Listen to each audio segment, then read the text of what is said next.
knowledge is power.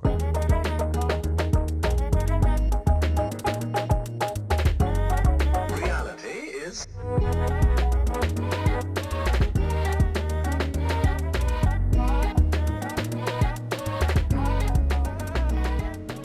Hello, hi Jake. Hello. Hi, Sandy. How are you? How's it going? That's a really dope background you got there. Well, you like it. Thank you. Yeah, it's Yeah, I love it. adjusting to a smaller room. I thought it was kind of strange to have my bed in such obvious sight, but here Oh, I I am actually anyway. didn't Making notice work. that it was your bed at all. Oh yeah. It looks like a couch in the background. And I love that you have Einstein there. Someone actually asked me on a podcast interview last week if I could go back in history and have lunch with someone, who would it be? And I said Einstein. And it was Einstein. I like that choice. What do you think that you would legitimately ask him? Like if you were like your first question, he's just sitting there waiting for you at the table. What would you even say? Yeah, that's such a good question. I don't know. I feel like one of the things that intrigues me the most about him is how like he seems like a very like a crazy person, right? And I think what fascinates me about that is that it's typically the people who are quote unquote crazy and are out of this world that can get us somewhere. So I'm just curious about like how he lives, like how he manage his personal life with the work that he does, like Yeah. how did he do all that, especially when you're being so known for the work that you do, like how do you manage your own personal life? I just find that kind of interesting. Yeah, because now, we think of him, he's this legend now. He's an icon in a way. I'm gonna have posters of him on my wall, so he is like this pop culture thing almost. But even just in that time, I wonder how different it was for him too. Like if they Right. really saw him, obviously he was, proposing things that were changing the way we looked at reality at its very core. But I kind of wonder if a lot of people just kind of kept thinking he was crazy most of the time, and then it was not till an afterthought where they're like, okay, actually that was pretty profound what he was doing and thinking. Yeah, because I think like in the world that we live in today, there's so many different like with the social media and everything like that, there's so many different ways that you can view yourself. And sometimes when you're so deep in your own work as an expert, and then you have your personal life as well, I feel like people go through these identity, like not knowing what to identify as. And I'm just curious with Einstein, like what that was like for him, you know? Yeah. I mean, imagine what once his theories are taken seriously and then they're proposed into the scientific community. Like, how would you not be so ultra aware of, wow, I'm the guy. Yeah, Yeah, you would exactly. become that identity. It'd be hard not to. So, yeah, Yeah. it would be super cool to talk to him. Yeah. Yeah. Yeah. Well, I'm Well, excited that we're connecting. That was a cool start.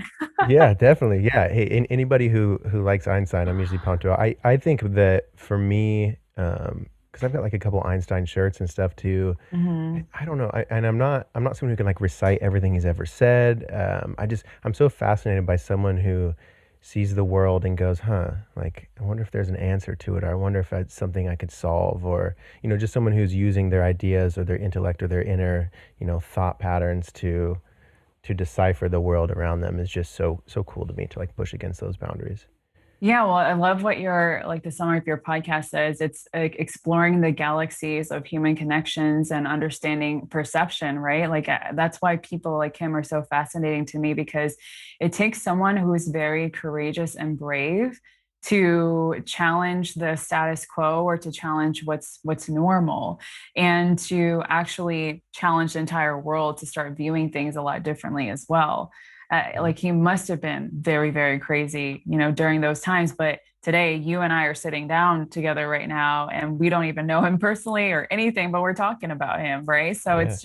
it makes me think about like, how can we bring forth more trailblazers and people who think out of the box and people who are willing to challenge what we're being told or what we're being taught, which I think is so important in the times that we're living in right now. Like I can't stress that enough. Yeah, I mean, 100% though. I think we're doing our best by, by having the conversations out loud, and by you being your authentic selves, it gives permission for other people to do the same. Yeah, Sometimes yeah. just by us living as close as we can, or living from that like center being within ourselves. Like he sparks something within other people, it ushers that epiphany in within other people, and That's then so they're given true. permission. Yeah, that's so true. Yeah, yeah. Hey, so let's back up a little bit, Sandy. Welcome to the Junkyard Love podcast. I was really excited to, reading your bio and everything. So let's just start with. I have a few notes. There's a lot of cool stuff, and I was listening to you on some podcasts, and I really like a lot of your perspective. So let's just start with a bio. Kind of what got you to where you are. What do you do? Yeah, what is it? What it is that you do, Sandy? Yeah. Yeah, well, I'm Sandy. I am a fiance, a dog mom, a big sister to some two younger siblings, daughter of two immigrants, first generation Asian American. My background is Vietnamese, Black, and Indian. It's typically one of the first questions that I get when I walk outside the door is I always have people approach me and ask what my ethnicity is. So I like to talk about that. And I am a meditation teacher, practitioner, and I have an online wellness practice where I work with individuals to guide them back to their center and help them to awaken to the wholeness that they already are. I think a lot of times, especially through my own personal journey, one of the things that I've learned is that we receive what I call so much of external programming in our lives that we absorb that to be true and we make it our identities. So for me, when I was in college, I absorbed this external programming, this identity of I need to work really hard because my parents are immigrants. They were both very poor in Vietnam and they didn't have, a lot to live on and had really big families as well. And wow, like now they went through so much to get me to give birth to me over here in America, and I have to give back to them. And so I grew up with that type of mentality. So it added a lot of pressure on me on a very early age that I didn't know was pressure. I just thought it was the right thing to do. And so when I was in my early college years, there were a multiple series of events that were very painful that happened around all at the same time. My dad had left the family, and I'm very close to my dad. So it was very heartbreaking how the dynamics between him and my mom led for that to happen. And my cousin Lena, who I'm the closest to, passed away from leukemia. And at that time, I was in a long-term relationship, and that ended as well. And so I just felt like I gave so much of myself to the outer world. And then when it came down to it, I felt like I had nothing and nobody. Everyone just left. And it brought me down this road of deep depression to where I thought that the only way that I would get out of feeling this pain that I eventually got addicted to feeling was to take my own life. And it was through that journey that I became awakened to a higher sense of consciousness, and that there actually is so much more to life than what meets the eye. And that, 99% of the world are full of things that we actually don't see that's controlling the way that we lead our lives versus what we do see. And so I started to shift my entire perspective of not just seeing what was physical in front of me, and making that be true. For example, I gained 40 pounds, 40 extra pounds on my body. My dad left. Those are all physical things that were happening in front of me that I deemed to be true. And I adopted this identity of a depressed person that was also a rock star hustler and got so many things done at the same time, versus recognizing that there's so much in the unseen world, like the fact that we are also one with the divine, and just exploring even more of what that means. So that's where my journey eventually led me to become a meditation teacher. And I went from thinking that I would be this badass rock star rocking, hot pink suits in New York City, doing public relations, to, being barefooted most of the time, still working with high achieving people. But now I'm on the opposite spectrum where I work in wellness, and I guide people back to their truth and back to their center. Wow, incredible. What a journey. Okay, so it's safe to say that you didn't plan originally for to be a meditation teacher or to, be studying consciousness or any of this sort of stuff. No, not at all. It's interesting. I would invite everyone to do this. If you look at what you're doing right now, and then you look back in the earlier years of your life, you'll be able to observe yourself. Like I call it time traveling, where you time travel back to your past and you just watch it like a movie. You can observe yourself doing things where you're like, okay, I see where what I'm doing right now completely makes sense and it all lines up, you know. But now when I look at it, I can see where it does line up. But at the time, I never consciously said to myself that one day I'm going to be a meditation teacher. Yeah. Absolutely. So far removed. Yeah. Yeah, yeah. Wow, it's so crazy because so I resonate with a lot of what you said. I actually had my own version of. I mean, at the time I would call it an ego death, and then after a while, I think I referred to it as a spiritual awakening. And Yes. then after, it almost seems like this 3 year long mushroom trip or something that I'm finally kind of coming out of, and so I'm doing the journaling now. I'm like, okay, what did I actually learn? I'm not experiencing the craziness of it, and it's so interesting. I mean, it's something that really fascinates me. This spiritual awakening, this are like not just learning about the egos, but going from what I would call an ego death, and then after a while, I'm like, oh, okay, so I understand the ego a little bit differently. What is the ego? When did it come about? Why would I want to kill it? What does that mean to kill it? And then after a while, I have this. I like to write a lot of music, and I have this line that's the ego don't like change or grit, but loves to feel withhold. And Mm. and I right like I don't know. So the progression of like learning about your ego and what it is, learning about your awareness and your perception and your sense of self and your who you are and what your purpose is, if there's such a thing, how to gain meaning from our path. This was so new to me. So like I would have never thought about these things when I was younger. Ages, young kid to my early 20s. I would have kind of just jokingly not taken these things seriously. It was just in the realm of religion, which I'm like, I'm not a religious person, so like, cool, be you, whatever, I don't care, but it's just not for me. Um, so what is it? So you went through similar experience. Like, what do you? So what is a spiritual awakening? How about that? Let's start with that. I mean, if we could just do a broad brushstroke blanket statement, and then you maybe explain how yours was. Yeah, a spiritual awakening is waking up to your spiritual nature. We are humans, we're having a human experience, but we're spirits. So we're spirits having a human experience, and we're here to have the human experience. We're not here to learn how to be spiritual, we're here to learn how to be human. And that's really the journey of our lives. And so a lot of times when people go through these spiritual awakening, some people, they get deep into a conspiracy realm. And then I think there's like stages to this. You get really deep into conspiracy realm, you start kind of questioning everything around you. You get really deep into, some people go to like different types of plant medicines and things like that. But ultimately I talk about grounded spirituality, because grounded spirituality is recognizing that you are a spirit having a human experience, and you are here to learn and practice how to be human. And so if you can wake up to your spiritual nature, it's going to guide you a lot easier. You're going to be guided in a way where you don't feel so overwhelmed and confused and lost all the time, because you're being one with the divine.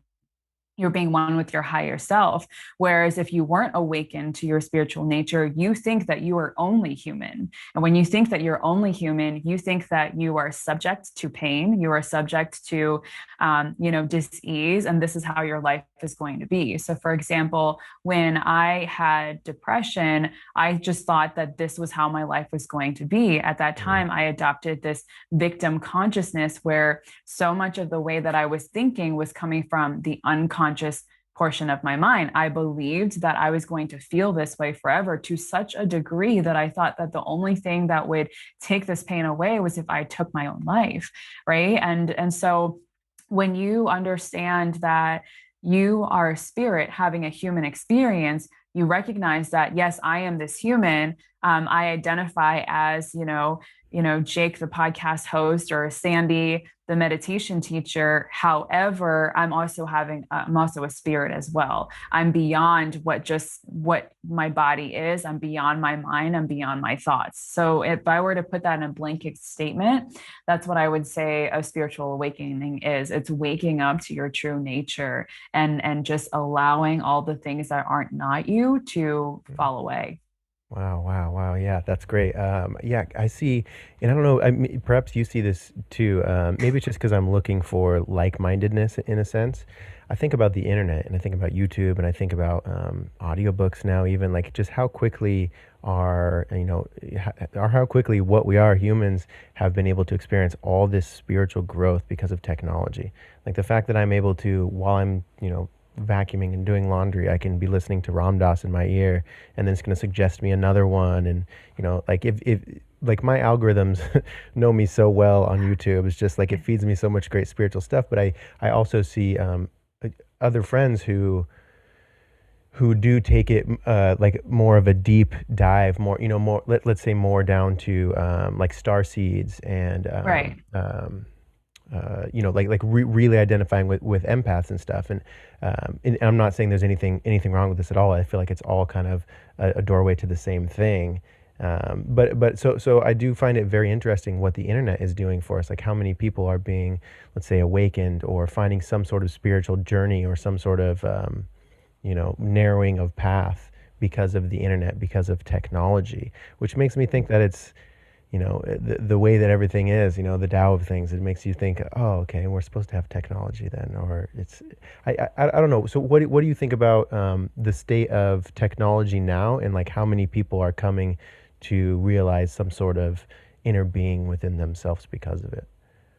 Yeah, that's a really great question. And I think that when it comes to our technologies, one of the things that you pointed out is it's great in that we're able to be, based on what our algorithms are, we're able to be fed information that's like-minded. So if you watch a video of Ram Dass, you might also be fed like Alan Watts, and you might, and you might just go through a playlist of like-minded stuff.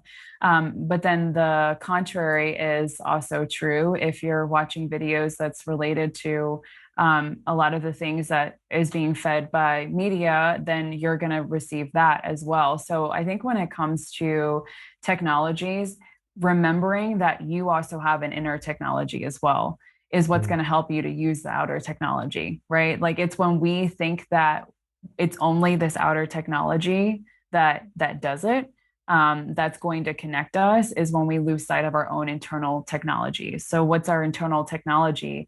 It's our consciousness, it's our heart, it's our bodies, it's learning how to trust our own intuitive wisdom. When we can learn our own internal technologies and sharpen those skills, we're going to be better able to use our external technologies, and we're going to have a lot more discernment in what information we're feeding ourselves and all of that. I don't know if that answers your question. yeah, yeah. No, I mean, it certainly kind of does. The way that I ask questions is awfully a bit of a rambling statement that I trail off into. So whatever you can pick up on, I'm appreciative of.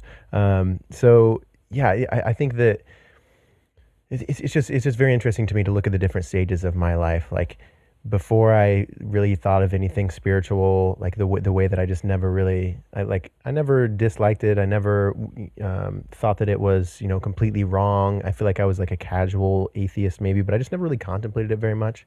So who I was for that many years of my life, and then for the few years of my life where I discovered it and I had awakened this thing within me, I felt like I was connecting with my soul. I started understanding what that meant. I had a lot of I was doing a lot of like Kundalini yoga. I had a lot of like crazy weird experiences. I did a lot of hypnosis and healing of childhood trauma and all this stuff. I was spending a lot of time with myself, meditating for long periods of time. It was this wonderful couple years of my life, and I'm very grateful for it. But as I'm like coming out of it now, I'm coming into this third stage of kind of taking a little bit of both, like Yeah. your remember your Buddha nature and your social security number, and it does feel like this, like I'm coming back into this stream, and I have less anxiety and I'm trying less, but things are still working out okay, and Oh yeah. my perception of reality is a lot. I'm not gripping it as much. I'm just kind of allowing. So I don't know. It's just am still experiencing it. I'm still going through the whole thing. You know, I think we all are, of course, experiencing our stages of you know being spiritual. But yeah, it is very fascinating. So for you, because you got led there through no depression, and so maybe do you think that your identity for you was kind of your view of your own identity was incorrect? Because I think that's a lot of what of our quarrels of today come from is we see ourselves as what we really aren't. We box ourselves in with our identity. We're like, I am this, or you're a liberal, or you're a Republican, or you're this or that.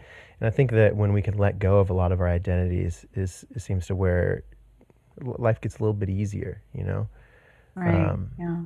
so what do you think about identity in this? Like, how has your identity and your perception of not only your identity but other people's identities shifted from before than who you are now? Yeah. So when it comes to identity, we see ourselves as what we think, not as who we are. And there's a really big difference with that, seeing ourselves as what we think versus who we really are. So when we talk about identity or when we talk about ego, in Sanskrit, it's called ahamkara, and it stands for the I maker. So ego is the I maker.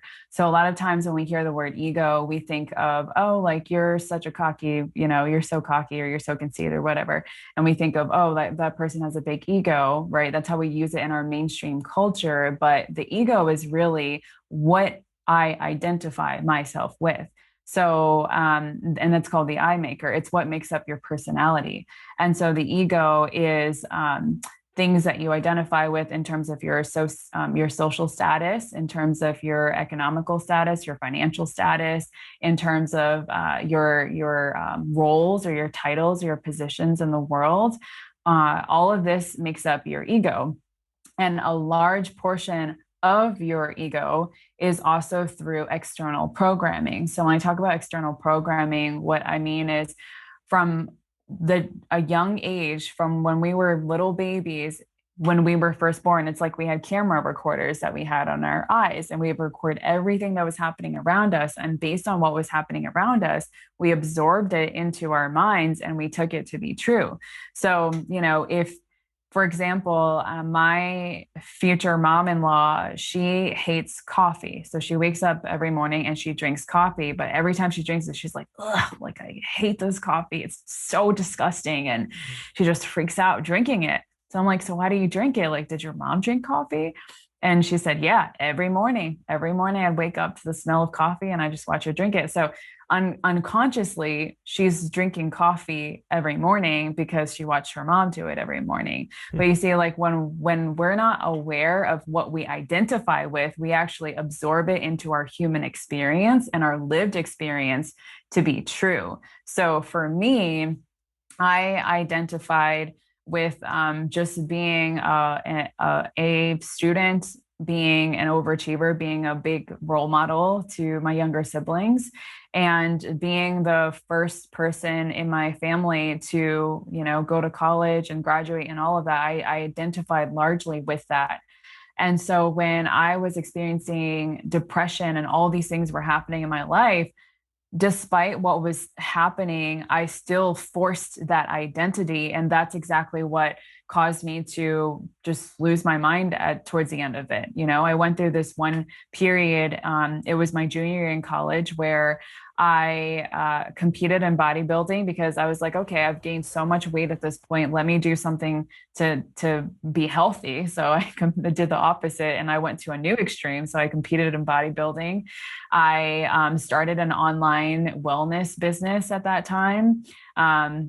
I also was juggling three different jobs at that time, and I founded this board to help serve other people. I did all these things in a short, abbreviated period of time, and pressure might work to create diamonds, but constant applied pressure on a human being is going to completely burn that person out. And so, because I identified with being this high achiever and being a great role model to my younger siblings, and really just like being the person that breaks through this sense of scarcity that you feel when you come from being an immigrant to coming to America.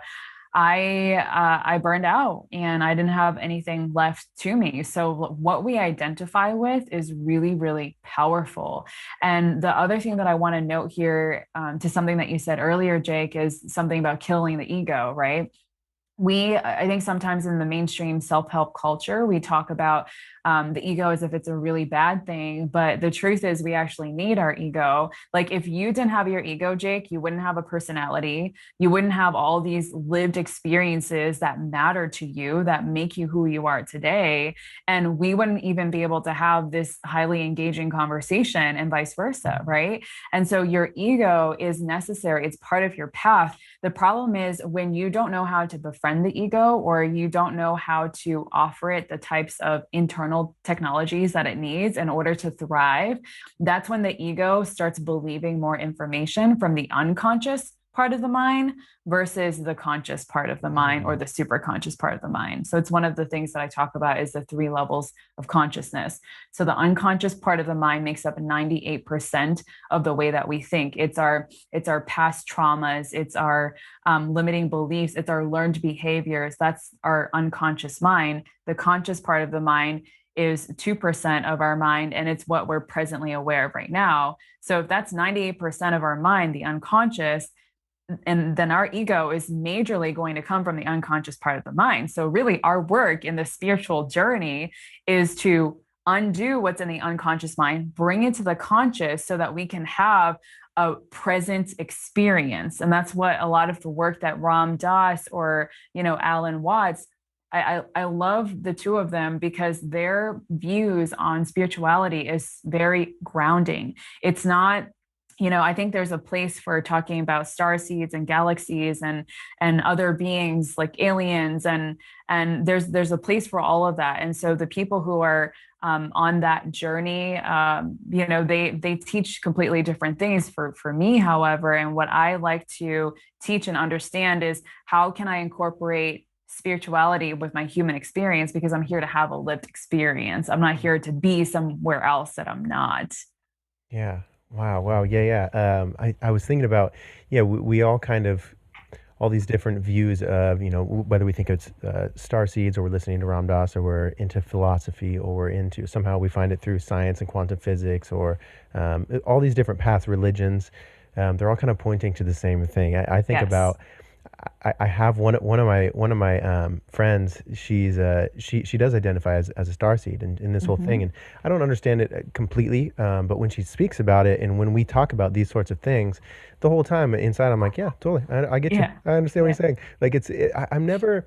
I think often we get caught up in trying to, like, what's the capital T truth, because we can't speak about anything other than that. It's like we're pointing to things within our inner experience that, like, if you can just look past the words and understand what they're really saying, we can really connect with one another. Oh, yeah, it's the same thing. And that's why I honor each and every person. I say that everybody here, there's nothing to compare to. Everybody here is a unique expression of the divine. So without that person that focuses on, star seeds or Palladians or past life, Lemuria, Aquarius, Yeah. things, without that person, or without the person that's talking about grounded spirituality, there's going to be a missing element to how we evolve human consciousness, right? And so we need all those different elements. We are all unique expressions of the divine. So for example, if you're buying a house, you can't close on your property without, if you were borrowing money, you would need the mortgage lender, and you would need to have an attorney read over your documents, and the realtor. Like, everybody is playing their part in order for you to close on this house, for example. Hmm. I know, like, housing and everything is super popular right now, so I'm using that example. So everybody needs to be able to play their role and do it really well in order for the final outcome to be achieved. So the way that I look at it is that the goal of life is just to experience God within ourselves, and evolve humanity and consciousness in that way. And we do that by each having our own different expressions. And so God plays hide and go seek through each and every person. And it's up to you to be able to have the lens and the perception to see that in people. And that's why when I come across, my cashier, a cashier, or, a man that's playing music in the parking lot to raise money for paying hospital bills because his wife has cancer, or a homeless person sitting on the street, or a janitor. I see them in a completely different light than what their identity is. And because of that, I've received so much value in my life from interacting with people and seeing them as that. Yes, yeah, yeah. So do you, before you kind of were in touch with your more spiritual side, did you have a different perspective in those same situations? So like if you No, saw a homeless person, would you think of them maybe with more maybe like unconscious pity or indifference or maybe judgment? I'm not sure if you did, but just yeah. curious. I said no at first, but I do remember a pivotal moment, and I remember it very clearly that changed my whole perspective when I was young, before I had a more spiritual perspective. So, when I was around 12 years old, it was a really cold winter day, and this is in Massachusetts. My cousin was driving a really small, it's like one of those race cars. It's two-door cars, and the two of them were in the front, and they're very tiny, and the four of us were in the back.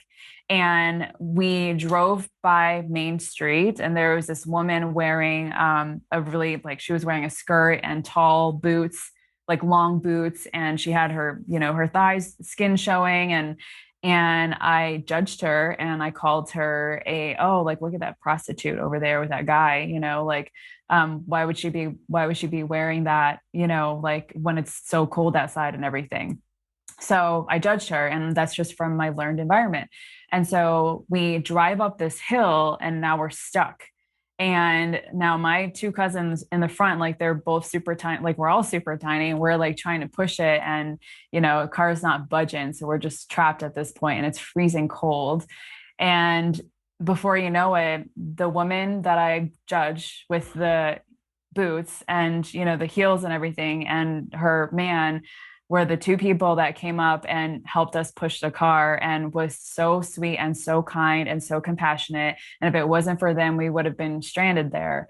And I learned, like, I cried because I felt so bad that I judged this other person. And I will never forget that day. I will never forget what she taught me in that moment. Mm. So from that experience, I learned not to judge people, and I learned to approach people with compassion and kindness. Because if it was true that she was a prostitute, if it wasn't, that's none of my business. Like, what she identifies with is none of my business, but who she is as a human being, and that sense of love and happiness that we are all endowed with, that's deep within us, is there.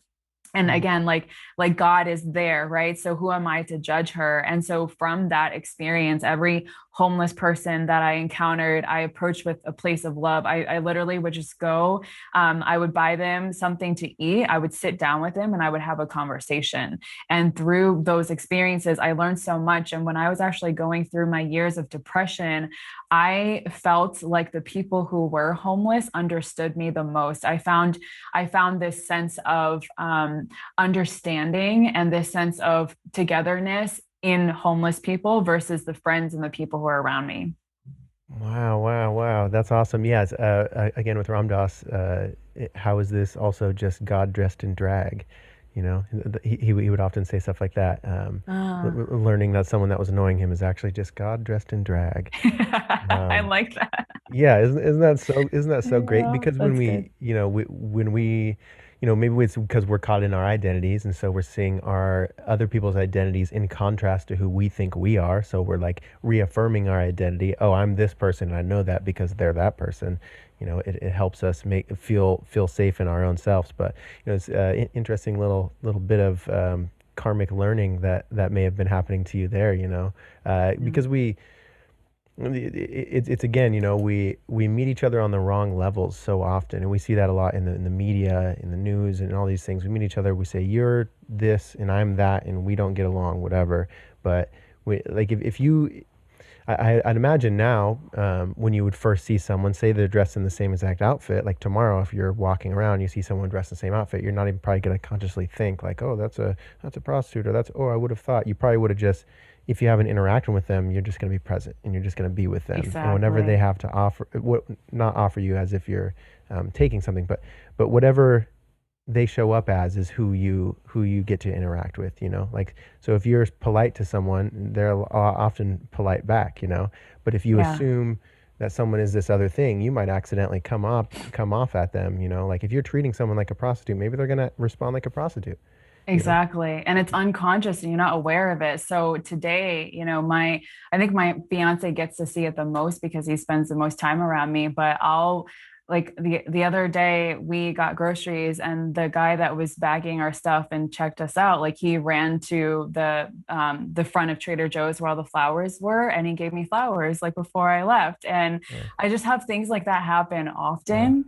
because of just the interactions that, and I'm not trying. That's the thing is when you're just present and you're yourself, you don't have to try. You don't have to try to give value. You don't have to try to make someone's day. Just by you being you, people feel that and they experience it.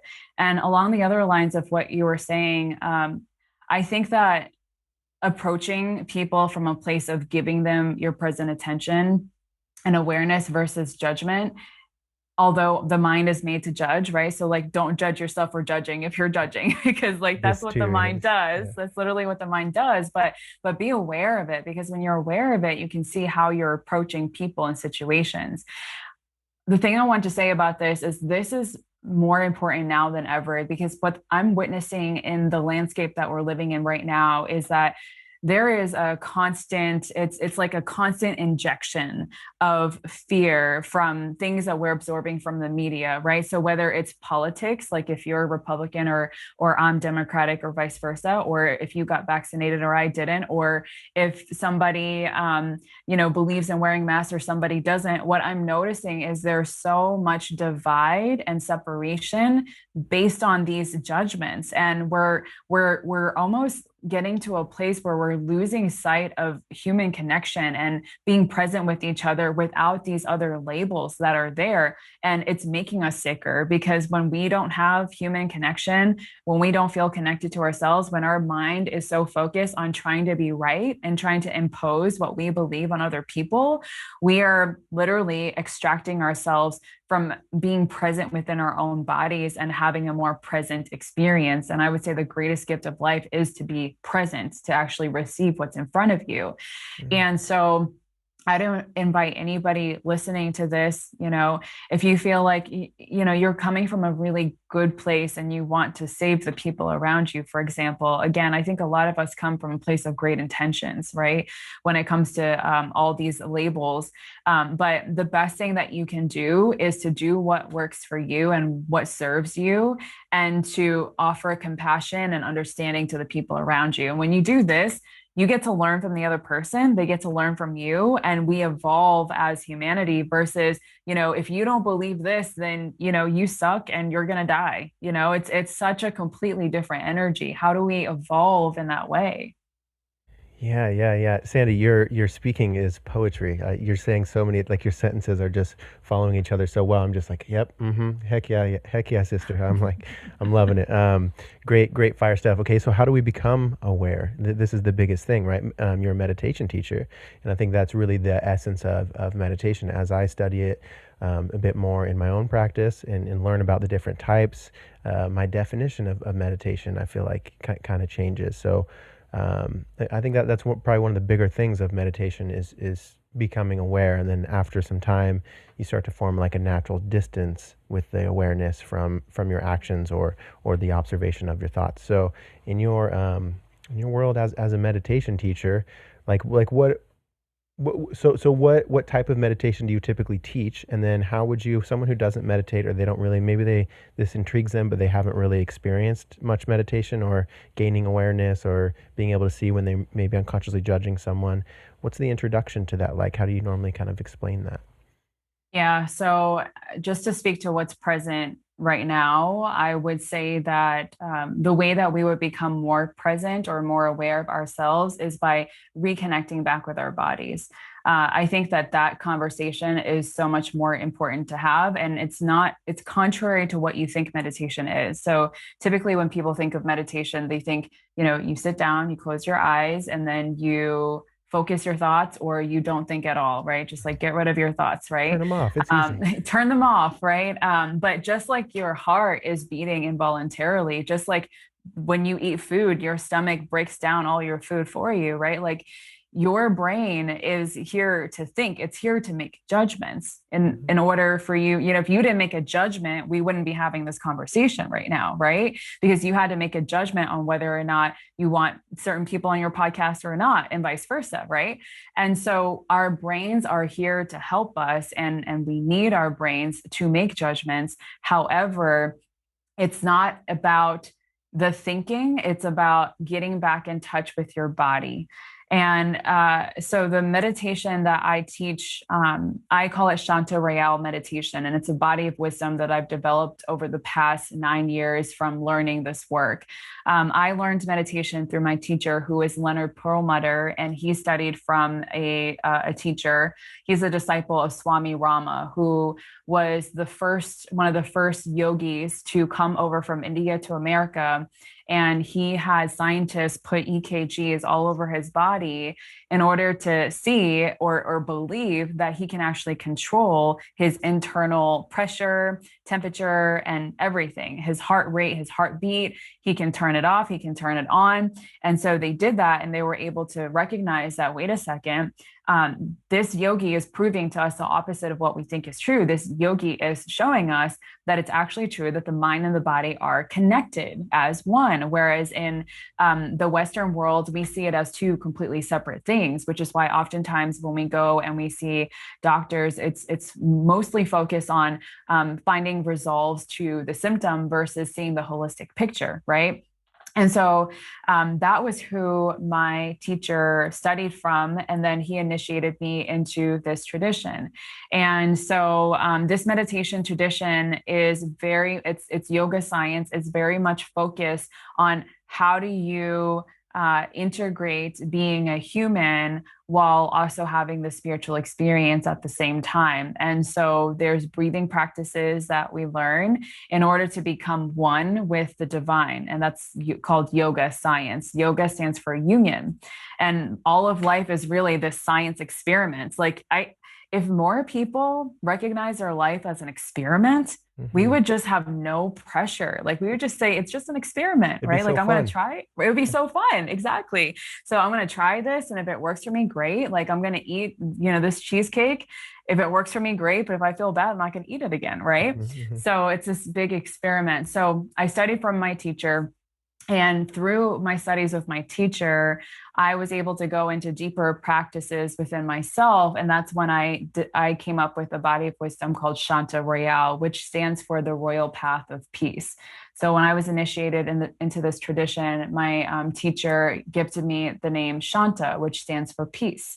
And then when I started to create Shanta Royale meditation, the intention of that is to answer this question of, does one have to be a monk in order to meditate?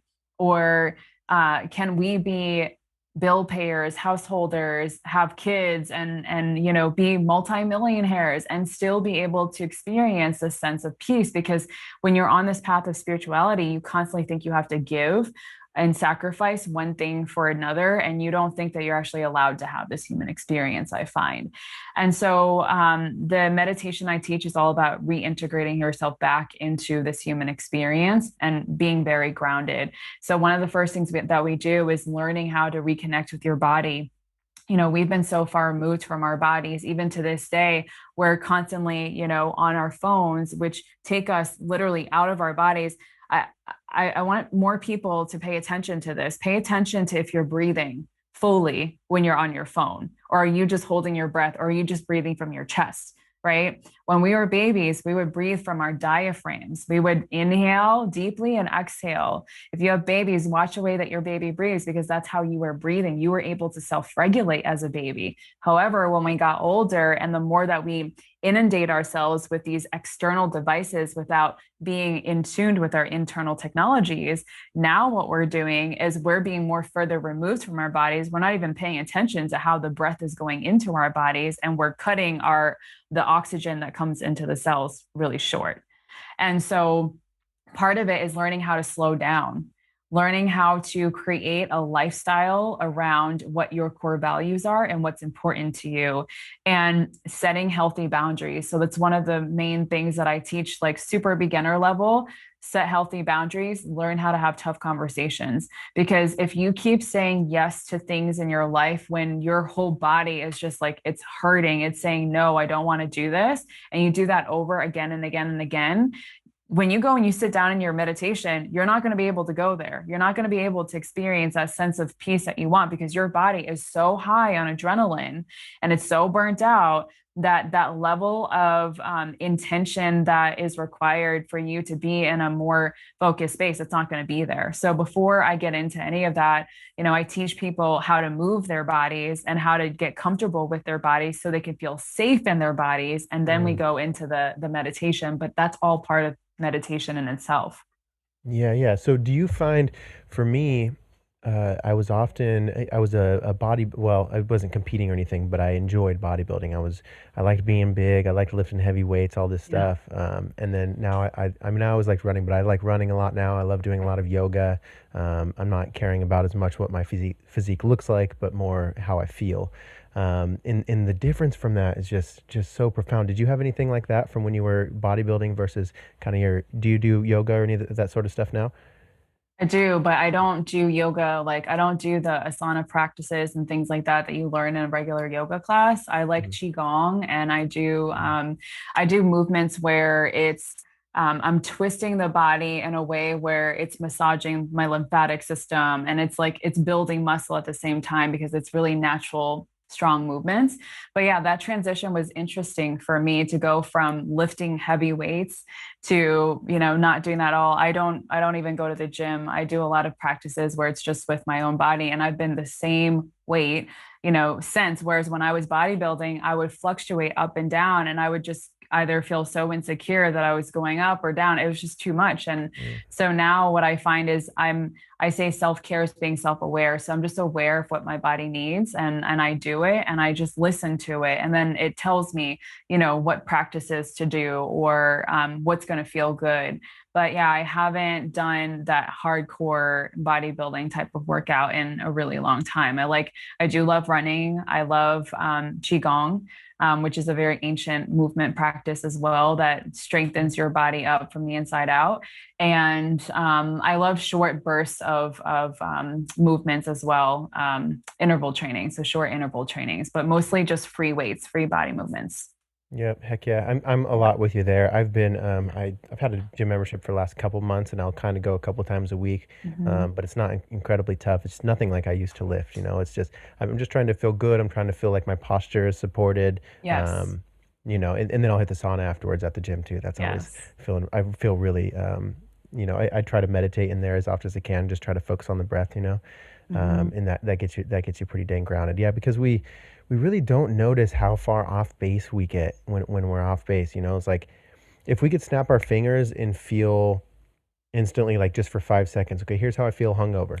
For 5 seconds, feeling hungover, and then right back to how you are. You'd be like, "Oh my God, I'm never drinking again," because you notice Yeah, the so the true. contrast of it. And Yeah. I think we do the same thing when it comes to our phones. It makes sense while we're in it, and yeah, we think we had the free will to pick up our phone and scroll through this thing, and now we're mad. Like we want to be mad. We made the choice to choose this thing, so it's mad. So it seems justified. But we kind of disconnect from the fact that these companies have studied humans. They know all about our brains and how they work. And the goal is to keep us on the platform, right? And so the things that we're reading on our phones and on our social media feeds are designed to keep our attention, but it I don't know, purposely or maybe inadvertently also affects our bodily functions. It activates our brainstem and it makes us in the fear response. And think about, I read this book I mentioned on a podcast a couple days ago too, but the Z technique or the Ziva meditation by Emily Fletcher. Hmm. And she kind of described it. I think it's been said before, but she kind of describes, do you think your toenails are growing when you're running from a lion? Like, do you think your body is prioritizing, okay, let's send blood to these locations so we can empower our limbs to get away from this lion? If you're in a fear response where you need to keep yourself safe, not your whole internal system isn't working how it should be. So you're not prioritizing digestion. Like our food system is so complicated and crappy in so many ways. Like we need all of the focus on our digestive system that we can get. But if we're here fighting with someone who, loves the opposite president that we like, it's going to put us in this fear response. And then our internal system is not working at an optimal level. And if you're doing that 8 hours a day, you just put a big hinge on your health. So yeah, I Spot think it's on. people. I'm always trying to point to like hey, don't you see it? Don't you see that? Like, isn't that important? Like, don't you see how they're kind of tricking you? You know how the systems of capitalism are kind of like hurting you, even though you think that it's bringing you joy and entertainment. Yeah. Yeah. Yeah, I go through that kind of like toggle sometimes because I actually when I started to learn meditation, I shut down all of my social media channels for a whole year and it was amazing. Hmm, It hmm. was so amazing. It was It like is. I deep remember I'm focus, here. like Yeah. right, like it's deep focus, deep presentness. Even if you have good boundaries with your phone, I've gotten to a place where I definitely have great boundaries with my phone. I use it for a lot of things with my business and just sharing some of these messages, right? But even then, the fact that it's just there, it's like calling for your attention. So sometimes I toggle back and forth between not having a social media at all because of I'm so committed to the work that I'm doing that, maybe that's another experiment that I should have, down the road, and maybe I will. I'm not attached to it, but yeah, I think it's about learning how do you navigate because whether we like it or not, these technologies are going to be here and they're going to continue to advance faster and faster and faster and faster and faster. At the same token, our consciousness is also going to advance faster and faster and faster. So it's really just about learning how to use it without letting it use you. And that's Mm. really where that fine line is and where it gets hard sometimes. It gets a little smoky. Yeah, yeah, no, Yeah. absolutely. That's a fire way of putting it too. Like not letting the technology use you, but learning how to Mm, use it. It's right. a tool. It doesn't have to be a mind control object. Um, Yeah. but you've mentioned a couple times boundaries, and I would love to. It's fresh in my mind. Yesterday, I was talking with a coworker, and he's such an awesome guy. He's like just very empathetic, very kind, very sweet, very open. So I don't remember how we kind of got on the conversation, but he's basically saying like he recognizes, hey, it's kind of jaded, but at this point in my life I kind of recognize when people are going to be like I don't want them to use me. Like I'm so nice, I'm so open, I don't want them to take from me, because sometimes you'll have people like, hey, oh, hey, you need a ride, man? Like, no, no problem, I got you. But then all of a sudden you're giving them a ride Monday through Friday, those sorts of things. So he was kind of just mentioning that he's trying to learn the difference between we were kind of talking the difference between boundaries and barriers, and kind of how you can be open and loving and be accepting and like allow what's going to happen, but also know when it's okay to like, all right, let's put our foot down. Like let's have this boundary. So can you speak a little bit more on boundaries, maybe boundaries versus barriers, if you use that terminology at all? Yeah, I'll talk about boundaries. I don't use that terminology a lot, but I have heard of it. So when it comes to boundaries and the way that I see it, it's about getting really clear about what your core values are and what matters to you. When you get clear about what your core values are, what you'll begin to see even more clearly, what universe and God will show you is what is not important to you and what you're making a really big deal out of that doesn't line up, or areas where you're seeking for other people's approval, which is why you extend yourself and you extend yourself. I think a lot of us, because we have grown up through patriarchal programming, where a lot of the information that we learned is rooted in capitalism, like you talked about, we feel like in order to get somewhere in society, we have to deliver a lot of value in order to receive a certain something in return. So, like if you go back to school, you go to school, you start school when the bell rings, ding, ding, ding, like start school. And then the bell rings again, you go into second period, third period, fourth, right?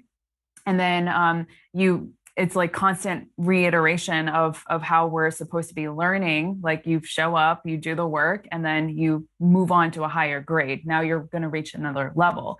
Same thing like when you're in when you're done with high school, you get your graduation certificate. If you do bad on a piece of paper, you get an F. So we have literally been trained through these systems in order to learn how to deliver a ton of value, aka do really good work. Otherwise, we're not going to be of importance to the people around us. Mhm. So we have to first understand that this is rooted deeply in our wiring, and part of this is being able to recognize that and giving ourselves a lot of grace and compassion as to why we constantly extend ourselves, or we say yes to people when we really mean no, or we have a hard time just setting our boundaries. So that's the first thing. And then the second thing with boundaries is now that you're aware of that, notice what really is important in your life. What are the things that you're naturally drawn to? What are your core values?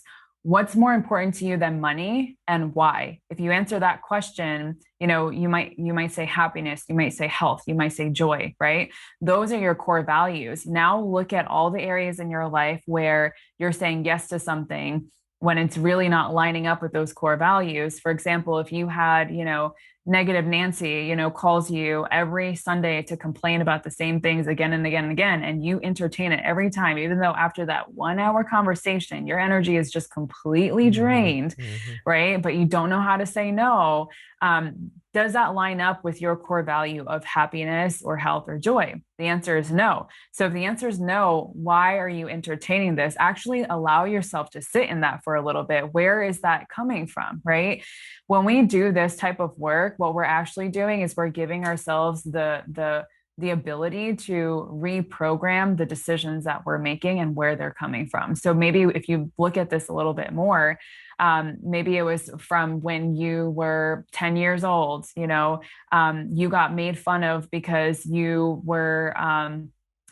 weren't talking like most of the times when everybody else was talking. So now you always feel like you have to have something to say and you have to entertain every conversation that's coming your way, right? Mhm. So like when you give yourself space to do this, you're actually going to be really clear around why you entertain those things and why you don't set boundaries. It's going to be easier for you to set those boundaries, and you're not going to feel that sense of guilt or shame that comes with setting boundaries. So a lot of times when I'm teaching people how to set boundaries or how to have tough conversations, there's always a sense of like fear that comes up because they think they're going to hurt the other person's feelings. But what happens is when you get really clear on where this came from, you can communicate to people from a place of love. Like, hey, Nancy, I understand that you're going through a lot in your life right now, but like these right now, I'm really focused on XYZ and it's really important to me. And I also want to be able to give you my attention. However, now's not the time. Like, does this time work for you instead? And when we talk, let's focus on XYZ instead, or can we talk about this instead? Or Mhm. even just being honest with people. I think that when we set boundaries, we're giving ourselves and that person an opportunity to be honest, to say, hey, like we've been talking about the same thing every single week, and it seems like it's not getting you anywhere. How else do you think I can support you? Right. And just being clear with people, because most people that cross your boundaries don't know that they're actually crossing them. Yeah, I really like that. Yeah, I think of I had a person in my life who at some point I kind of had to set some boundaries and basically, hey, I don't want to talk about this negative stuff all the time. Like you don't seem to really listen. You come to me, seems like solutions, but when we try to talk through it or I try to give you a different lens, it doesn't seem like you're listening. And so essentially it kind of turned into, it was a little bit of a kind of a tense conversation at that moment. But then I did notice over the course of the weeks when I would talk to this person, they seemed to be a little more reciprocating to listening to what I had to say, or trying to be positive, or trying to not just end with and here's all this thing I'm putting on you, but they would try to flip a some sort of positive lens on it, and not that I was just trying to like, hey, see it my way is the only way, but I was making them aware that they were kind of draining my energy, that I was really not, I didn't really want to be in this place to just kind of like take on your whole day. I was just kind of like wanted to protect and be within my own energy at that point in my life. So yeah, I noticed that after a little while they seemed to kind of okay, I get it, so having that conversation is helpful. Sandy, we're getting up here in time.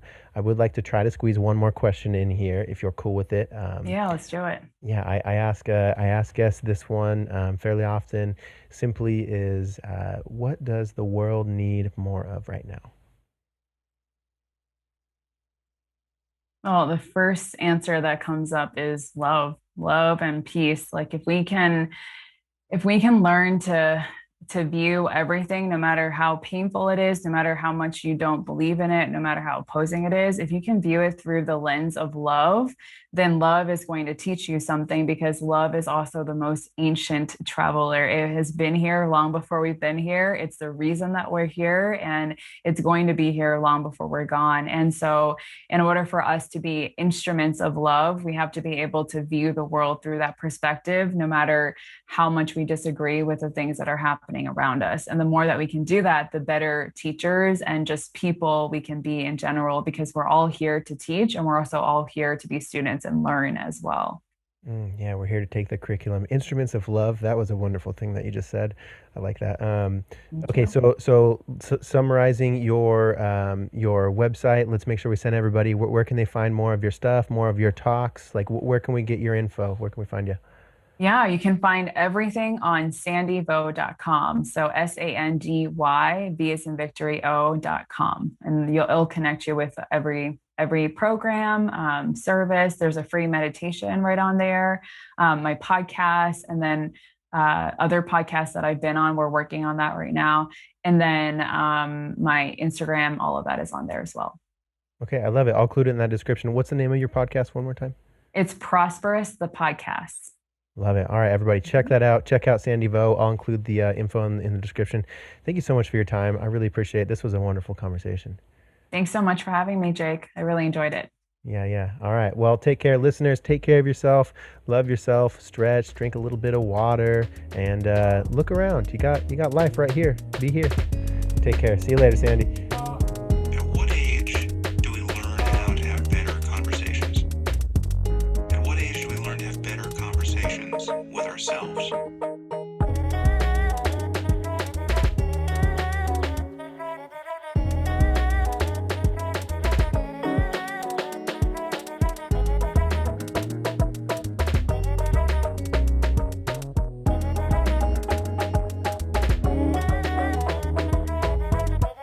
Knowledge is power.